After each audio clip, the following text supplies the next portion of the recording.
how to fix TikTok live lag. For that, you can follow up the steps.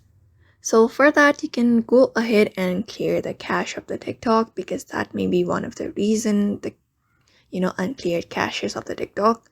So long press on the app and you should be finding info section at the top. Tap on it and from here info section scroll down and head over to storage. After that, go ahead and clear the cache and also clear the data if necessary.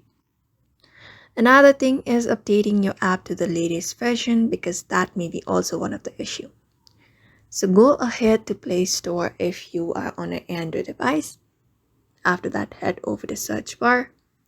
Go ahead and use the search bar in order to search for TikTok here. Type in that, hit the search, and from here, update your app to the latest version. Another solution is restarting your device. So sometimes a temporary restart, sometimes a restart can also fix the temporary glitches that is happening on TikTok. After that, make sure you are also connected to good internet because that may be also the issue. But for now, you can follow up the solutions and see if that works or not. Drop the comments down below if it does. So I hope this video was helpful.